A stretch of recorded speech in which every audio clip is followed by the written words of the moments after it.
Phone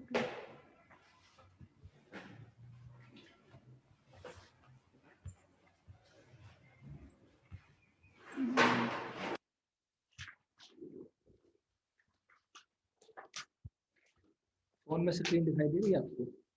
ठीक है, तो चलिए स्टूडेंट्स, आज हम अपना टॉपिक स्टार्ट करते हैं। पिछला जो टॉपिक था वो था मिलेनियम डेवलपमेंट गोल्स, MDGs। उसके 8 गोल थे जो हमने काफी डिटेल में ध्यान से पढ़े, और वो जो गोल थे वो थे हमारे 2000 से लेके 2015 तक के, यानी कि 15 साल का उसमें टाइम था। और अब जो हम गोल डिस्कस करेंगे वो हमारे गोल होंगे 2015 से लेके 30 तक के, जिसमें कि जो 15 साल जो आने वाले हैं, जैसे हमारे 2020 आज खत्म हो रहा है, तो मतलब इस समय 15 साल का ही टारगेट रखा गया है। लेकिन अब की बार गोल्स ज़्यादा हैं। अब की बार अगर आप देखोगे तो 17 गोल रखे हैं। देखो ये 17 गोल्स हैं, और इसके बारे में हम काफ़ी डिटेल से डिस्कस करेंगे कि क्या क्या कैसे इसको अचीव करना है। इनमें से कुछ गोल तो ऐसे हैं जो पहले भी थे, मिलेनियम डेवलपमेंट गोल्स में भी थे, लेकिन ये थोड़ा सा इसको यहाँ पे मॉडिफाई करके इन गोल्स को रखा गया है। तो हम वन बाय वन चलते हैं, एक बार सारे गोल्स पढ़ लेते हैं इनकी हेडिंग।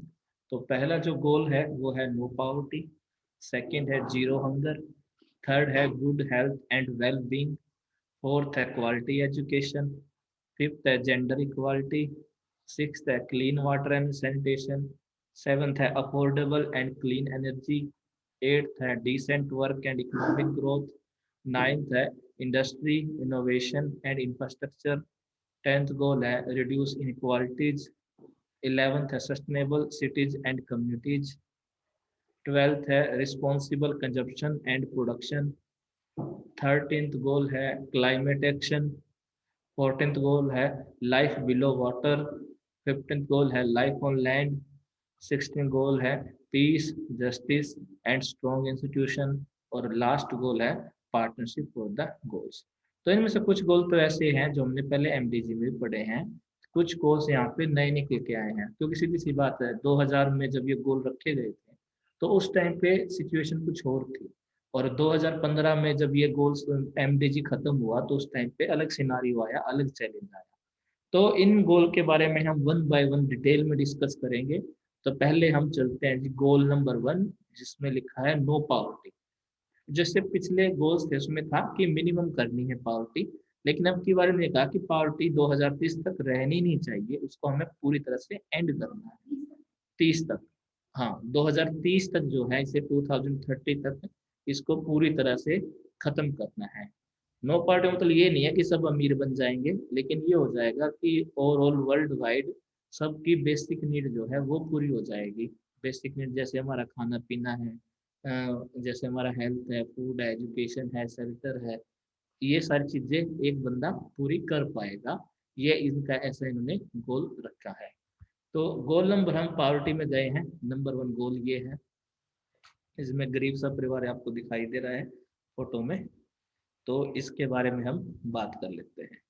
तो यहाँ पे कुछ फैक्ट्स एंड फिगर्स हैं, इनके बारे में पहले बात करते हैं। इसमें मतलब डेटा की बात होती है। तो यहाँ पे लिखा हुआ है 736 million people still live in extreme poverty. कि मतलब अगर आप इसे इंडियन करेंसी में या इंडियन जो हमारी गणना है उस हिसाब से करोगे तो आप ये मान के चलो कि ये 73 करोड़ के आसपास या 74 करोड़ के आसपास लोग ऐसे हैं जो बिल्कुल एक्सट्रीम पुअर हैं, बहुत ज्यादा एक्सट्रीम पुअर, जिनको एक टाइम का खाना भी बड़े मुश्किल से मिलता है। तो ये एक चैलेंज है कि इतने जो 74 करोड़ जो लोग हैं, इनको हम कैसे गरीबी से ऊपर उठा सकते हैं। तो ये हमारे लिए एक बहुत बड़ा चैलेंज है। उसके बाद है 10% of the world peoples live in extreme poverty, down from 36% in 1990। तो इसने कहा कि जितनी भी वर्ल्ड की पॉपुलेशन है, अगर आप आपसे कोई पूछे कि वर्ल्ड की पॉपुलेशन कितनी है, तो 750 करोड़ के आसपास है, यानी कि 7.5 अरब। तो 7.5 अरब का 10% इतना ही हो गया, 75 करोड़। तो इतने लोग जो है बहुत ज्यादा गरीबी में जी रहे हैं। उसके बाद ये है, तीसरा जो फैक्ट है वो ये है 1.3 बिलियन पीपल लिव इन मल्टी डायमेंशनल पॉवर्टी। 130 करोड़ लोग ऐसे हैं जो अलग अलग टाइप की पॉवर्टी झेलते हैं।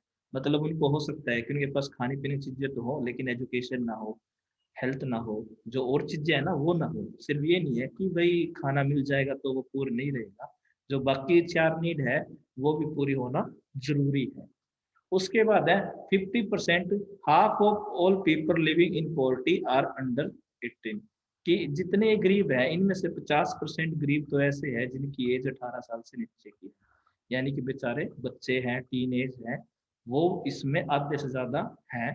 तो ये भी एक चिंता का विषय है। फिर उन्होंने कहा है कि 1 person in every 10 is extremely poor, कि 10 में से एक आदमी तो ऐसा है जिसके पास खाने का कुछ नहीं है, रहने के लिए कुछ नहीं है, कभी सड़क पे सो जाता है, कभी मंदिर में। तो इस तरीके से ये दिक्कत है। 80% of people living on less than 1.90 are in South Asia and sub Saharan Africa Africa. तो इसने कहा कि लगभग 140 रुपए से भी कम में एक बंदा डेली गुजारा करता है। ऐसे 80% लोग हैं जिनके पास मुश्किल से 140 रुपये 130 रुपये एक दिन के होते हैं। तो ये भी एक चिंता का विषय है। तो इन गोल को हम अचीव कैसे करें, ये एक हमारे लिए चैलेंज है कि इन गोल्स को अचीव कैसे किया जाए और कैसे हम इसमें काम कर सकते हैं। तो ये जो कुछ स्टेप्स हैं, जैसे हम पहले भी स्टेप्स की हमने बात की थी, कि इन स्टेप्स से जो है हम इस टारगेट को, गोल को अचीव कर सकते हैं। तो पहला जो इन्होंने स्टेप लिखा है, इन्होंने लिखा है by 2030 reduce at least by half the proportion of man, woman and children of all age living in poverty in all dimension according to national definition. इन्होंने ये पहला स्टेप रखा है कि 2030 तक जितनी पॉवर्टी अब है इसके 50%, मान लो अभी 100 गरीब है तो 2030 तक 50 लोग गरीबी से बाहर निकालते हैं। चाहे वो किसी भी टाइप की गरीबी हो, चाहे वो गरीब बच्चा हो, लेडीज हो, आदमी हो, कोई फर्क नहीं पड़ता, लेकिन उसको 50% लोगों को जो है एपीएल में लेके आना है, अबव पॉवर्टी लाइन। और वो कैसे होगा, ये एक सोचने वाली बात है। सेकंड जो स्टेप इन्होंने दिया है, implement nationally appropriate social protection system and measures for all including floors and 2030 achieve sustainable coverage of the poor and the vulnerable. यानी कि इन्होंने ये कहा कि भाई ज्यादातर देशों में जो है 2030 तक जो है एक ऐसी स्कीम बनाई जाएगी जिसमें कि हर बंदे को घर मिले। अब ये इंडिया में भी है, जैसे हाउसिंग फॉर ऑल की एक स्कीम मोदी गवर्नमेंट ने चलाई हुई है। उसमें यह है कि 2022 तक जो है सब लोगों के पास पक्के मकान होंगे जो गरीबी रेखा से नीचे है। अब ये टारगेट रख लिया हमने 2022 का। तो लेकिन ये कह रहे हैं कि आप अगर 2030 में भी वर्ल्ड में ऐसा हो जाए कि हर घर में जो है या हर देश में जो है कच्चे मकान ना होके पक्के मकान बने, सबके पास अपना खुद का घर हो, तो ये भी एक टारगेट इसमें रखा गया है। By 2030, ensure that all men and women, in particular the poor and the vulnerable, have equal right to economic resource as well as access to basic service, ownership and control over land and other forms of property, inheritance, natural resources, appropriate new technology, and financial service including microfinance.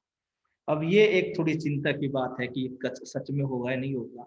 इन्होंने एक target रखा है कि भाई 2030 तक हमें ना जो है सबको इक्वल अपॉर्चुनिटी देनी है। इक्वल मीन्स कि भाई चाहे वो बंदा कहीं से भी हो, उसको जो है जॉब के लिए अप्लाई कर दे, या वो जॉब कर ले या खुद का बिजनेस कर ले, उसको कोई दिक्कत नहीं आनी चाहिए। लेकिन क्या ये सच में हो सकता है? क्योंकि मान लीजिए कि अभी जैसे आपके घर के आसपास एक अच्छी सी कॉलोनी में आप रहते हो, वहां पे कोई बंदा एक जो कश्मीर से आया है वो अपनी दुकान करना चाहता है, लेकिन आप उसको थोड़ा सा डाउट की नज़रों से देखोगे कि कहीं ये टेररिस्ट ना हो या इसके पास बॉम्ब ना हो। क्योंकि ऐसी हमारी हमारी परसेप्शन बन चुकी है कि हर बंदा कश्मीर वाला टेररिस्ट ही पाएगा, उसके पास बॉम्ब पाएगा।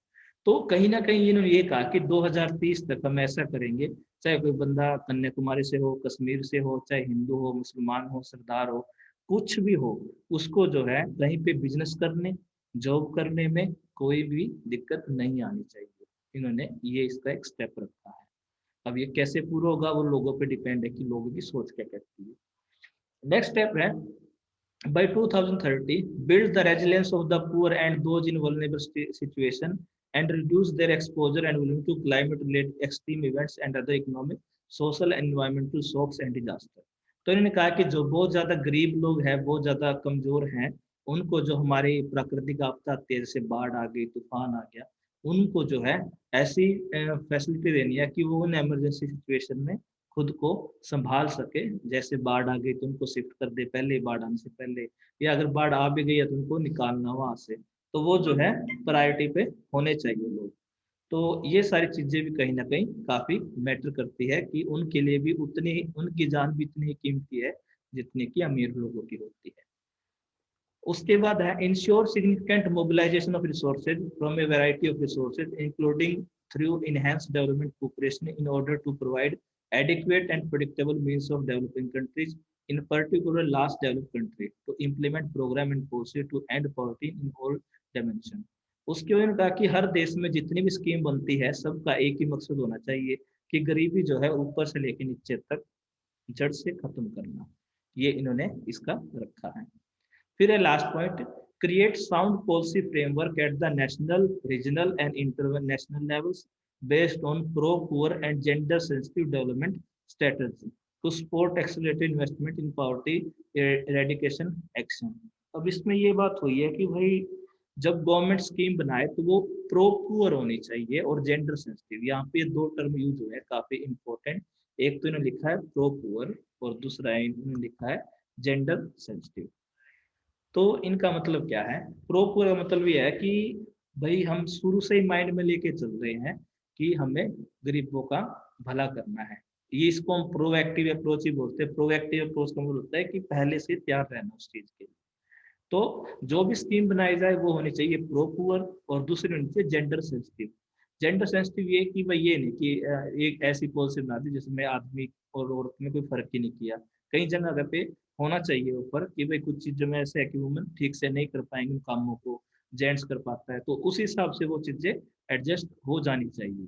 उसमें कोई दिक्कत नहीं है। अब जैसे एक रूल बना है कि हेलमेट लगा के स्कूटी चलानी है, बाइक चलानी है, लेकिन जैसे हमारे सरदार जी होते हैं उनको हेलमेट लगाने में दिक्कत होती है, तो इसलिए हम उनको क्या किया, उनको एग्जेम्प्ट कर दिया, छूट दे दी कि वो हेलमेट ना लगाए अगर पॉसिबल ना हो तो इस तरीके से जो है कोई स्कीम है कुछ ऐसा है तो उसमें कुछ जो है रियायतें दे दी जाती है। तो वो जो रियायतें दी जाती है वो जेंडर सेंसिटिव होती है। तो ये थे जी इस पहले गोल के स्टेप लगा लीजिए, टारगेट लगा लीजिए। ये काफी इंपॉर्टेंट है और इन स्टेप्स के थ्रू ही हमें गरीबी को खत्म करना है।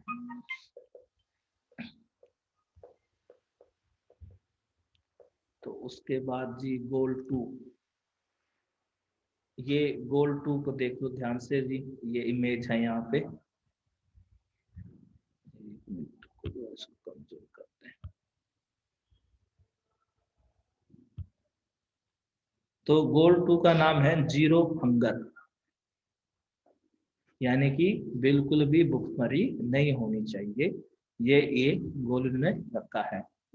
मतलब इसका मतलब यही है कि 3 टाइम तो खाना बंदे को मिले, 3 नहीं तो एटलीस्ट 2 टाइम तो उसको खाना मिलना ही चाहिए। तो goal number 2, zero hunger. Again हम यहाँ पे फैक्ट्स एंड फिगर्स की बात करेंगे। पहले कुछ फैक्ट्स आए हुए हैं।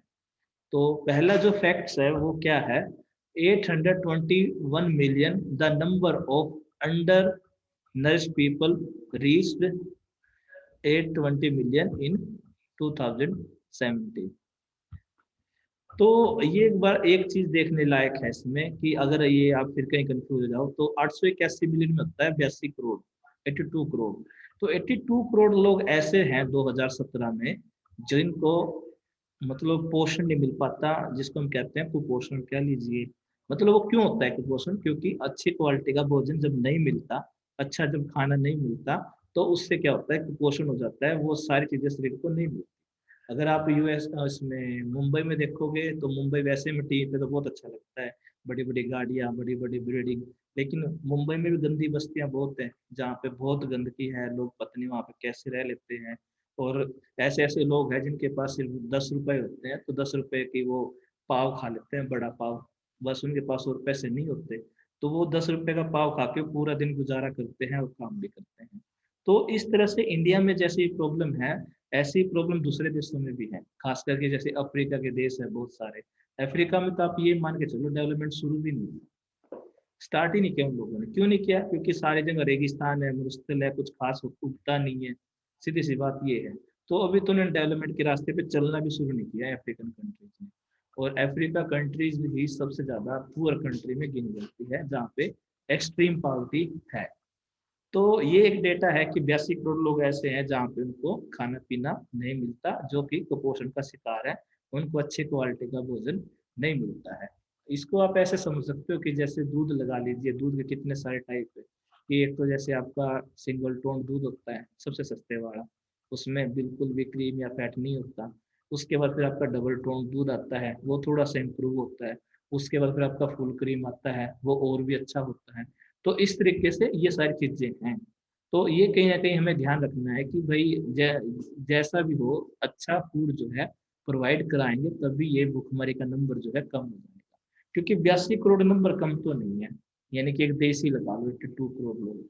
तो ये एक बहुत बड़ा नंबर है और उसको रिड्यूस करने की बहुत ज्यादा जरूरत है।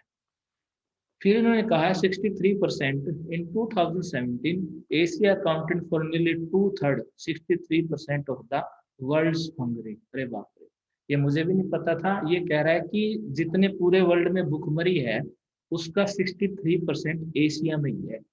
तो आप देख लो एशिया में कितनी ज्यादा भुखमरी है, यानी कि 63% पूरे वर्ल्ड का वो एशिया में ही है। तो ये भी एक बहुत चिंता की बात है। उसके बाद इन्होंने लिखा है 22% nearly 151 million children under 5, 22% were still stunt in 2017। कि जितने भूखे तो लोग थे, इनमें से 22% जो है बच्चे हैं जिनको अच्छा भोजन नहीं मिलता या ना के बराबर भोजन मिलता है। उनमें 5 साल से कम के बच्चे ज्यादा शामिल हैं। उसके बाद इन्होंने कहा 1 in 8, यानी कि 8 में से 1 जो है ऐसा है जो कि अडल्ट इन ओबीज। उसके बाद इन्होंने वुमन का भी कहा है 1 in 3 woman is reproductive is anaemic. कि ये अच्छा फूड नहीं मिलने की वजह से जो है वुमन में खासकर खून की कमी हो जाती है, जिससे कि ना तो उनका अच्छा से रिप्रोडक्शन सिस्टम काम करता है, ना उनका डिलीवरी सिस्टम, उनका दिक्कत हो जाती है। तो एनेमिक का मतलब ये है कि उनको अनीमिया हो जाता है। अनीमिया में बेसिकली क्या होता है, ब्लड की कमी हो जाती है बॉडी के अंदर। उसके बाद है 26% of workers are employed in agriculture. कि देखो जो दूसरों के लिए एग्रीकल्चर कर रहे हैं उनको ही अच्छे से भोजन नहीं मिलता। ये भी एक बहुत बड़ी चिंता की बात है। तो ये कुछ डेटा है जिसमें ये चीजें हुई है। अब यहाँ पे हम स्टेप्स की बात करते हैं। क्या बताना है? 26 में ये जो भूखे लोग हैं, भूखमरी, वो एग्रीकल्चर सेक्टर के लोग हैं जो एग्रीकल्चर में काम करते हैं, जो नौकर जो फसलें वगैरह काटते हैं और बुआई वगैरह करते हैं दिन रात खेतों में। तो ये एग्रीकल्चर वर्कर होते हैं। तो अगले जो पॉइंट है इसमें इसमें स्टेप्स हैं कि कैसे हम इस प्रॉब्लम पे काबू पाए। तो लिखा है by 2030 and end hunger and ensure access by all people, in particular the poor and people in vulnerable situation, including infants, to safe nutrition and sufficient food for all year round। तो इन्होंने कहा कि 2030 तक एक तो बिल्कुल भूखमरी खत्म करनी है, और उसके बाद क्या है कि सबको अच्छी क्वालिटी का भोजन देना है, इंक्लूडिंग इन्फेंट्स, जो कि छोटे बच्चे होते हैं, शिशु, उनको भी इसमें शामिल किया गया है। और ये नहीं है कि वो फूड सिर्फ 1-2 महीने दे दिया साल में, पूरे साल उनको जो है फूड प्रोवाइड करवाना है। जैसे कि हमारी मिड डे मील है, ये पूरे साल चलती है। अब जैसे कोरोना रहा, स्कूल बंद रहे, तब भी जो है बच्चों को सूखा राशन दिया गया डेली। वो रूल था गवर्नमेंट का कि भाई भूख तो रोज ही लगेगी ना, चाहे वो कोरोना हो या ना हो। तो इसलिए गवर्नमेंट ने सूखा राशन दिया बच्चों को, और अगर राशन नहीं दे पाए तो पैसे दिए बच्चों को, ताकि वो खा पी सके। तो सीधी सी बात है, भूख तो रोज ही लगनी है, तो फूड भी डेली ही प्रोवाइड करवाना पड़ेगा, ये रूल है। उसके बाद है by 2030 end all forms of malnutrition including achieving by 2025 the internationally agreed targets on stunning and wasting in children under 5 years of age, and address the nutrition need of adolescent girls, pregnant and lactating women and old person। कि 2030 तक जो है, चाहे वो किसी भी as का हो इंसान, सब में जो है कुपोषण की प्रॉब्लम को खत्म करना है। तो ये पता नहीं हो पाएगा नहीं हो पाएगा, क्योंकि एक बहुत बड़ा चैलेंज है। क्योंकि इंडिया में वैसे भी, अगर मैं इंडिया की ही बात कर लूँ, वर्ल्ड की छोड़ दो, तो वैसे भी मिलावट बहुत ज्यादा है खाने पीने में। कई बार ये होता है कि हम पैसे भी लगा देते हैं और खाना भी उस हिसाब का, उस क्वालिटी का नहीं मिलता है। और अगर क्वालिटी अच्छी नहीं होगी खाने की तो सीधी सी बात है हमारी हेल्थ भी खराब ही होगी। ठीक, तो इस वजह से भी जो है कहीं ना कहीं ये हमारे लिए एक चैलेंज बना। फिर है by 2030 double the agriculture productivity and incomes of small scale food producer, in particular women, indigenous people, family farmer, pastoralists and fisher, including through school, secure and equal access to land, other productive resources and inputs, knowledge, financial service, market and opportunity for value additions and non-farm employment। कि 2030 तक जो है जो लोग खेती से जुड़े हुए हैं डायरेक्टली या इनडायरेक्टली, ठीक है, उनकी जो इनकम है उनको डबल करना है। इंडिया में भी ये गोल लिया है मोदी गवर्नमेंट ने, लेकिन वो उन्होंने 2022 तक लिया है कि किसानों की आय को दुगना करेंगे। लेकिन इन्होंने जो है 2030 तक का गोल रखा है कि 2030 तक जो है जो लोग खेती बाड़ी में लगे हुए हैं उनकी इनकम को डबल करना ही करना है। उसके बाद है next, by 2030 ensure sustainable food production system and implement resilient agriculture practice that increase productivity and production, that maintain ecosystem, that strengthen capacity for adaptation to climate change, extreme weather, drought, flooding, and other disasters, that the progressively improve land and soil quality। इसमें बात हो रही है sustainable food production, मतलब ये है कि भाई आप खेती बाड़ी करो, जम के करो, कोई एतराज नहीं उसमें, लेकिन जो आप वो दवाइयां डालते हो खेती बाड़ी में वो थोड़ा कम करने की जरूरत है। क्योंकि सीधी सी बात है, अब जितनी ज्यादा दवाइयां डालोगे अब धान में गेहूं में, वो अल्टीमेटली आना तो हमारी प्लेट में ही है। अब एक रूल है कि जो चीज मच्छर मार सकती है, जो चीज मच्छर के लिए जहर है, तो वो हमारे लिए भी जहरी है।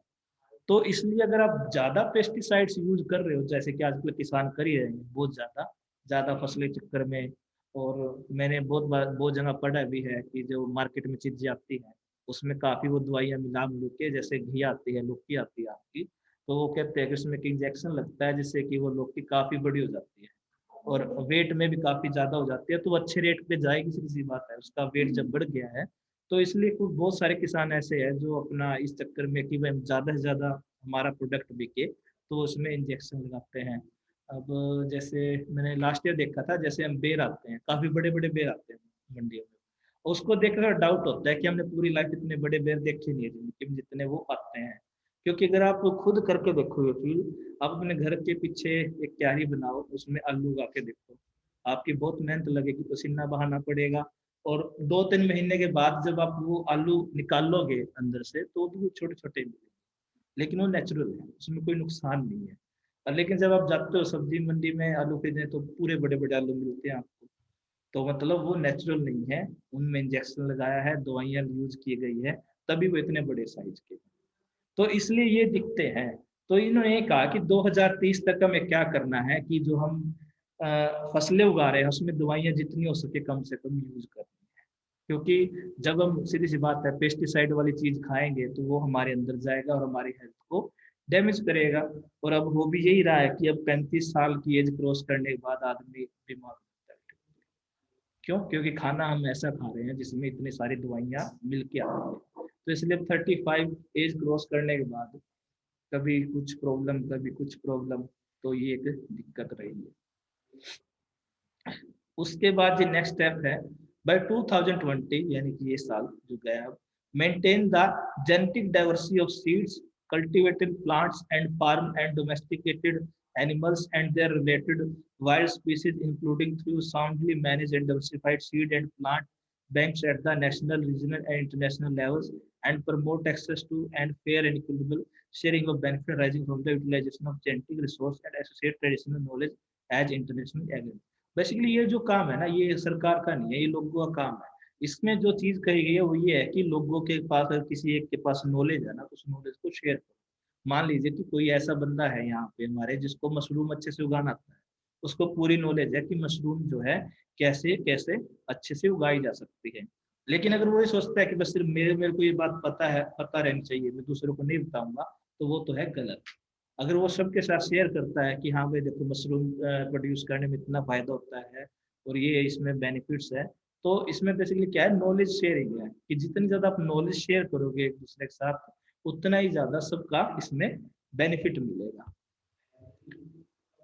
उसके बाद अगला टॉपिक है increase investment including through enhance international cooperation in rural infrastructure, agriculture research and extension service, technology development and plant and livestock Jenny banks in order to enhance agriculture productive capacity in developing countries, in particular least development countries। वही है कि आपको जो है निवेश बढ़ाने की जरूरत है।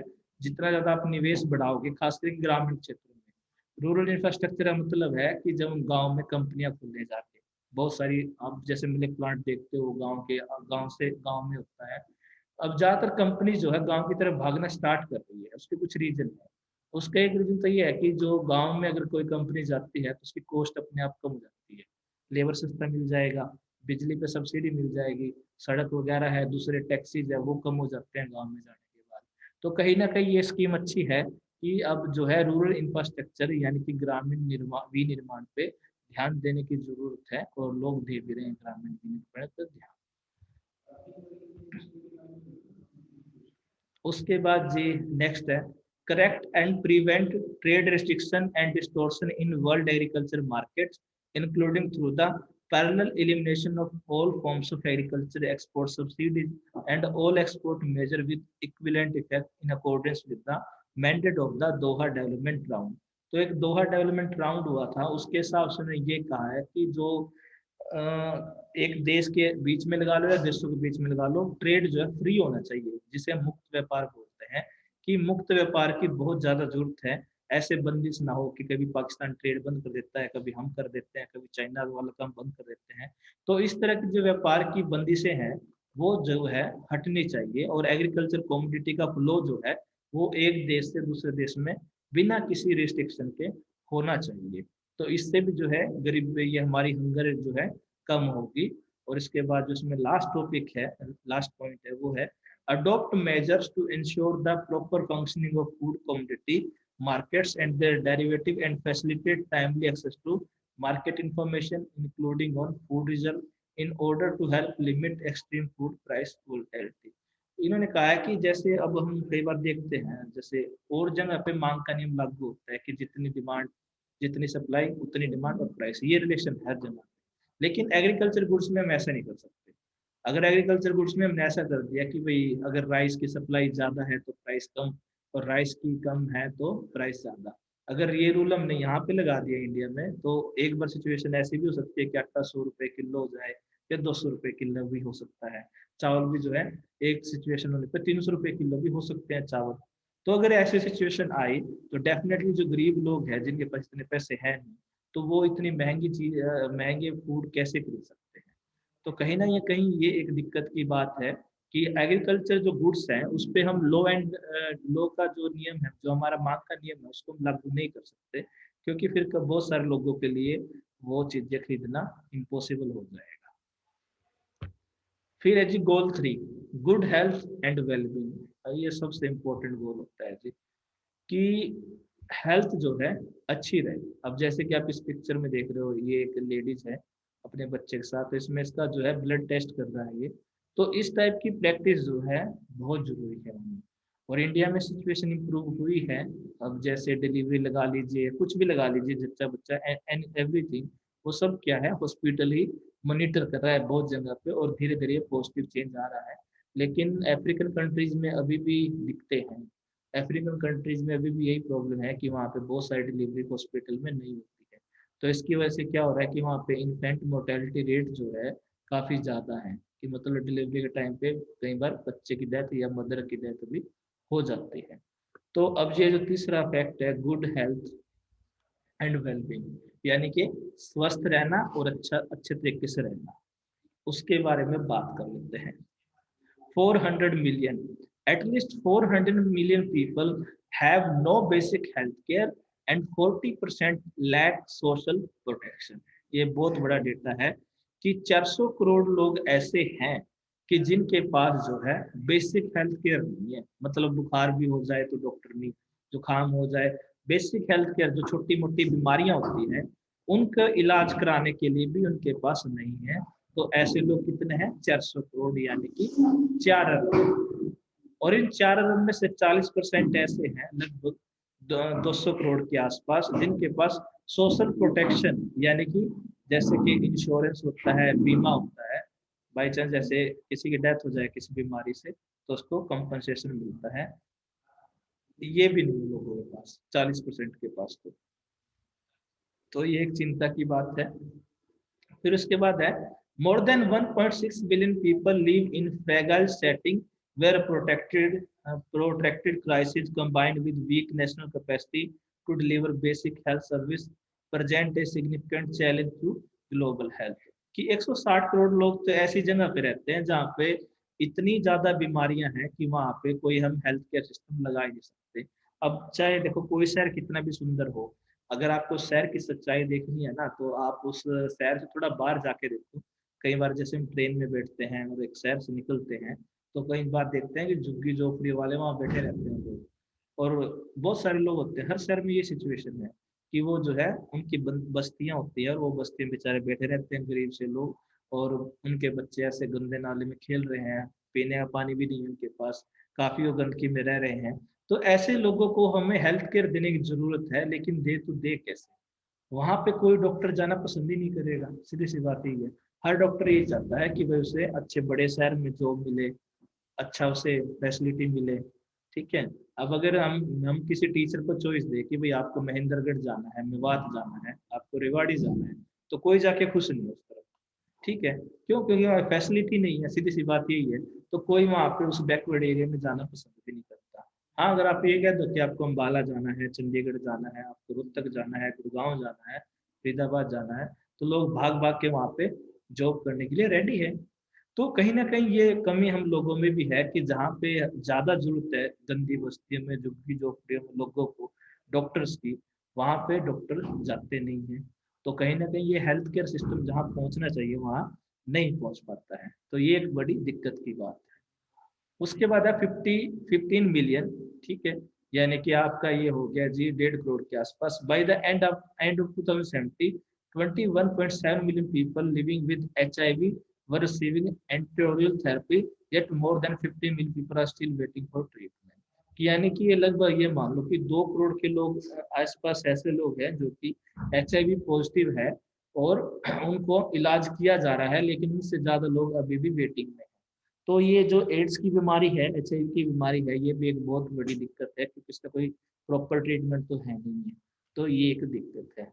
फिर उन्होंने लिखा है 2 सेकेंड्स, यानी कि every 2 seconds someone age 30 to 70 years dies prematurely from non-communicable diseases, cardiac disease, chronic respiratory disease, diabetes और कैंसर। ये एक चुकाने वाला डेटा है कि हर 2 सेकंड में एक बंदा ऐसा मर रहा है जिसकी एज जो है 30 से लेकर 70 के बीच में है, और जिस बीमारी से वो मर रहा है वो बीमारी कैसी है? कैंसर जैसी है, शुगर जैसी है, लो बीपी है, हाई बीपी है, और आंत की बीमारियां हैं, किडनी की बीमारियां हैं। तो इन बीमारियों से आप देख लो हर 2 सेकंड में एक बंदा मर रहा है पूरे वर्ल्ड में। वो उसके डेथ का टाइम नहीं है, लेकिन उसकी हेल्थ अच्छी नहीं होने की वजह से वो पहले ही उसकी डेथ हो रही है। उसके बाद है 7 मिलियन, यानी 7 million people die every year from exposure to fine particular in polluted air. कि 70 जो हमारे हैं, 7 करोड़ जो हमारे लोग हैं, वो किससे मर रहे हैं? पोल्यूशन की वजह से। जैसे किसी को अस्थमा की दिक्कत है, अब अस्थमा किसी को हो गया तो वो जैसे पोल्यूशन वाले एरिया में जाएगा तो सांस नहीं ले पाएगा, सांस नहीं ले पाएगा, उसकी डेथ हो जाती है। तो ये भी एक चुकाने वाला डेटा है कि पोल्यूशन की वजह से भी बहुत सारी डेथ हो रही है। उसके बाद है 1 in 3, more than 1 of every 3 women have experienced either physical or sexual violence at some point in their life, resulting in both short and long run consequences for their physical, mental and sexual and reproductive health। और बहुत जगह पे ये जो और ये number है women का, उसमें भी जो है 3 में से 1 औरत की जो है डेथ हो जाती है, और कई बार ये डेथ जो है फिजिकल वायलेंस या डोमेस्टिक वायलेंस की वजह से भी हो जाती है। तो ये जो है इसमें है कि कई बार डोमेस्टिक वायलेंस की वजह से भी प्रॉब्लम रहती है। तो अब इस गोल को हम कैसे रिसीव करें, कैसे इसको अचीव करें, कि कैसे अच्छी हेल्थ हम लोगों के लिए ला सकते हैं। तो पहला जो स्टेप है इन्होंने लिखा है by 2030 reduce the global maternity mortality ratio is less than 70 per 1 lakh live birth, कि इन्होंने कहा कि 2030 तक एक टारगेट रखा है इन्होंने कि 1 लाख जो बच्चे को जब जन्म देती है औरतें, तो उसमें जो अभी रेट है लेडीज के मरने का वो बहुत ज्यादा है, 300 के आसपास है। तो इसको जो है 300 से कम करना है, 70 पे लेके आना है। यानी अगर 1 लाख डिलीवरी हुई है, 1 लाख में से सिर्फ और सिर्फ 70 की डेथ हो सकती है, वो भी अवॉइडेबल हो सके तो कर लो। जैसे अब डिलीवरी होती है लेडीज की, तो कई बार डेथ हो जाती है बच्चे के टाइम पे, तो अभी जो रेट है वो 300 के आसपास है, यानी 1 लाख में से 300 औरतें मर जाती है डिलीवरी टाइम पे। अब हमारा टारगेट ये है कि हमें 300 से नंबर कम करके 70 पे लेके आना है, कि 2030 तक जो है नंबर 70 हो जाए, ये हमने टारगेट रखा है। 300 से 70 हो जाए, उसे रिड्यूस करना है, कम करना है, ठीक है। जैसे अभी 300 मर रही है, 2030 तक हम ऐसा करें कि वो 300 ना मरे, सिर्फ 70 हो, कम से कम, ज्यादा से ज्यादा, उससे ज्यादा नहीं, 70 से ज्यादा। उसके बाद है 2030 and preventable deaths of newborn's and children under 5 years of age, with all countries aiming to reduce neonatal mortality to at least as low as 12%, 1000 live births, and under 5 mortality to at least as low 20%, 1000 live births। इसमें भी यही एक data दिया गया है 2030 तक हमें क्या टारगेट रखना है, कि अभी जब बच्चे होते हैं 1000 में से 25 की डेथ हो रही है, अगर मैं इंडिया की बात करूँ तो डिलीवरी के टाइम पे। तो इन्होंने कहा कि ये नंबर हमें कम करना है, 25 की जगह 12 पे लेके आना है, कि ज्यादा से ज्यादा जो है डेथ 12 से ज्यादा नहीं, ये नंबर कम करना है। फिर है by 2030 end the epidemics of AIDS, tuberculosis, malaria and neglected tropical disease and combat hepatitis, waterborne disease and other communicable disease, कि 2030 तक इन बीमारियों को पूरी तरह से खत्म करना है। वो बीमारियां कौन सी है? एक तो आपकी HIV एड्स, जिसका अब तक ट्रीटमेंट नहीं मिला है। दूसरी आपकी TB है, जिसको आप ट्यूबरकुलोसिस बोलते हैं, इस पे काफी कंट्रोल कर लिया है इंडिया ने TB पे। तो मलेरिया, इसको भी काफी कंट्रोल कर लिया है। उसके बाद आपके पीलिया है, जिसको आप हेपेटाइटिस बी बोलते हो, उसको भी काफी हद तक कंट्रोल कर लिया है। और वाटर बोर्न डिजीज, जो बीमारियां पानी से होती है, जैसे डेंगू वाला मच्छर है, उस टाइप की बीमारियां, उसको भी जो है खत्म करना है। ये कॉम्बैट हेपेटाइटिस वाला कौन सी है? ये पीलिया बोलते हैं इसको हम, जैसे जिसको पीलिया हो जाता है ना, उसके लिए ये चीजें हैं, इसको बोलते हैं हेपेटाइटिस। तो by 2030 reduce by 1/3 premature mortality from non-communicable disease through prevention and treatment and promote mental health and well-being, कि जो मानसिक स्वास्थ्य है बच्चों का, उसको भी ध्यान रखना है। अब फिजिकल हेल्थ का क्या होता है? फिजिकल हेल्थ का तो पता लग जाता है कि आप बीमार हो, लेकिन जो मेंटल है, मेंटल प्रॉब्लम को वो दिखाई नहीं देती लोगों को, क्योंकि वो पता ही नहीं होता कि बंदा स्ट्रेस में है, डिप्रेशन में है, किसी को ब्रेन हेमरेज हो जाता है, और सारे दिखते हैं। तो वो भी, इसको भी जो है कम करना है। उसके बाद है strength the prevention and treatment of substance abuse including narcotic drugs abuse and harmful use of alcohol, कि भाई जहां तक हो सके थोड़े नियम सख्त कर देने चाहिए ड्रग्स को लेके। जो बंदे ड्रग्स लेते हैं उनको कड़ी से कड़ी सजा मिलनी चाहिए, और जो दूसरे एल्कोहल वगैरह है उसका कम से कम यूज करें लोग। तो उसके लिए भी, और जैसे कि आप इंडिया में देखोगे, जैसे बिहार है, गुजरात है, तो वहाँ तो एल्कोहल अलाउड ही नहीं है, उसको हम ड्राई स्टेट बोलते हैं। लेकिन फिर भी लोग ऐसे हैं, लोग इलीगली दारू पीते हैं दूसरे स्टेट से मंगा के, ठीक है। लेकिन गवर्नमेंट तो ये चाहती है कि लोग दारू ना पी, शराब ना पिए, तो इसलिए कई स्टेट में जो है बैन भी कर रखा है इसको। लेकिन ये हर जगह होना चाहिए। उसके बाद है by 2020 halve the number of global deaths and injury from road traffic accident, ये एक चिंता का विषय है कि 2020 तक जो है, जो लोग बेचारे एक्सीडेंट में मारे जाते हैं, उनके नंबर को कम करने की जरूरत है। लेकिन ये काम सरकार नहीं कर सकती, ये तो लोगों को ही करना है। लेकिन लोग कहाँ कर रहे हैं? एक्सीडेंट हो जाता है तो उसके वीडियो बनाते हैं, व्हाट्सएप पे शेयर करते हैं, यूट्यूब पे अपलोड करते हैं, उनको लाइक्स मिल जाते हैं, व्यू मिल जाते हैं, तो उनका काम चल जाता है। तो ये कहीं ना कहीं लोगों की माइंड सेट की दिक्कत है, कि लोगों की सोच जो है इतनी नीच हो गई है कि वो हेल्प करने के बजाय उसकी वीडियो बनाते हैं। तो कहीं ना कहीं ये जो है एक्सीडेंट का नंबर जो है कैसे कम हो, इसके लिए गवर्नमेंट को एक कानून बनाए। लोग भी सही डरते हैं। पहले क्या था, जैसे कोई एक्सीडेंट में हेल्प कर देता था किसी की, तो उससे 100 सवाल पूछते थे पुलिस वाले, कैसे हुआ, क्यों हुआ, तू वहाँ क्या कर रहा था, ये है वो है। तो बेचारा परेशान हो जाता है कि मैंने हेल्प की ही क्यों इस बंदे की, मैं खुद परेशान, मुझे पुलिस कर रही है। हालांकि अब एक नया कानून पास किया है जिसमें ऐसा नहीं है। अब इसमें कोई पूछताछ नहीं होगी, अगर आपने किसी की हेल्प की है तो इनफैक्ट आपको इनाम नहीं, तो अब ऐसा कानून जो है पास किया गया है। उसके बाद by 2030 ensure universal access to sexual and reproductive health care service including for family planning, information education and the integration of reproductive health into national strategy and programme, कि 2030 तक जो है सेक्स के बारे में अवेयरनेस होगी, हेल्थ रिलेटेड इशूज होंगे, क्या प्रोटेक्शन यूज करनी है, कैसे अपने आप को बचा के रखना है, फैमिली प्लानिंग कैसे करनी है और फैमिली प्लानिंग के क्या क्या फायदे हैं, तो वो सारी चीजें भी जो है इसमें हम लोगों को दिखाएंगे, उसको सिखाएंगे। उसके बाद है फिर achieve universal health coverage including financial risk proportion protection, access to quality assessment health care service and access to safe effective and affordable assessment medicine vaccine for all, कि हर जो बीमारियां हैं इनको जो है वैक्सीन के थ्रू ही खत्म कर सकते हैं। जैसे कि पीलिया की दवाई है और सारी दवाई है, उसके लिए हम क्या करते हैं, बचपन में जो है बच्चों को इंजेक्शन लगा देते हैं और फिर लाइफ लॉन्ग जो है किसी बच्चे को ऐसी दिक्कत नहीं आती है। तो कहीं ना कहीं टीकाकरण जिसको हम बोलते हैं वैक्सीनेशन, वो हम इन चीजों के लिए करेंगे ताकि लाइफ लॉन्ग वो बच्चा उससे बचा रहे। By 2030, sustainability reduce the number of deaths and illness from hazardous chemicals and air, water and soil protection and contamination, कि जो इंडस्ट्री से धुआं निकलता है, जो पोल्यूशन होता है, उनसे जो डेथ होती है, उनके नंबर को कम करना है। तो इसको कैसे किया जा सकता है ये हम देखेंगे। उसके बाद है strength the implementation of World Health Organization framework on tobacco control in all country as appropriate.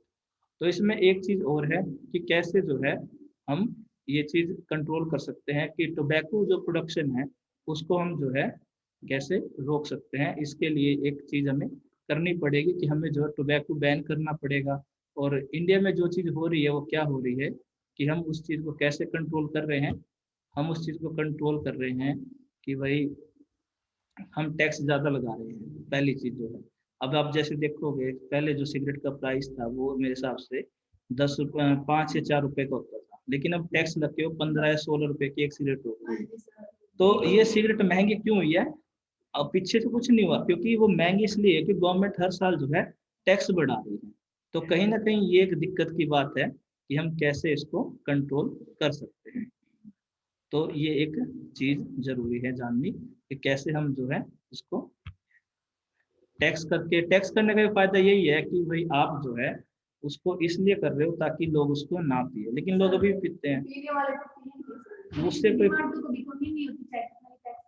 वो हम जब मूवी देखने जाते हैं थिएटर में, वो मुकेश नाम का लड़का आता है, ये है मुकेश, ये सिगरेट पीता था, इसकी 27 साल में डेथ हो गई कैंसर से, लेकिन लोगों को कोई फर्क नहीं पड़ता, लोग कहते हैं तो बकवास कर रहे हैं, मूवी चल रही है। तो हम ये कई चीजें ऐसी है जो गवर्नमेंट नहीं करेगी सारी चीजें, कुछ चीजें हमें खुद भी करनी पड़ेगी। हम ये सोचते हैं गवर्नमेंट ही सारे काम करे, तो वो नहीं होने वाला है। सर गवर्नमेंट बंद नहीं कर सकती इन चीजों को, लेकिन फिर भी लोग इलीगली करते हैं।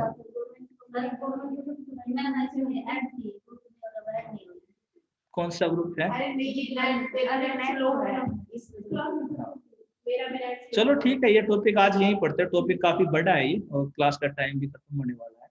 तो आज हमने बेसिकली 3 ही गोल डिस्कस कर पाए हैं, काफी लेंथी टॉपिक है ये। तो अब मैं जो अपनी नेक्स्ट क्लास लूंगा वो लूंगा मंडे को सीधा। उसके अब ये मत पूछना सिर्फ सर कोई क्लास नहीं होगी मंडे, मतलब मंडे को क्लास होगी, ठीक है? तो मैं अपनी क्लास यहाँ फिनिश कर रहा हूँ। हाँ जी, पूछो पूछो क्या पूछना।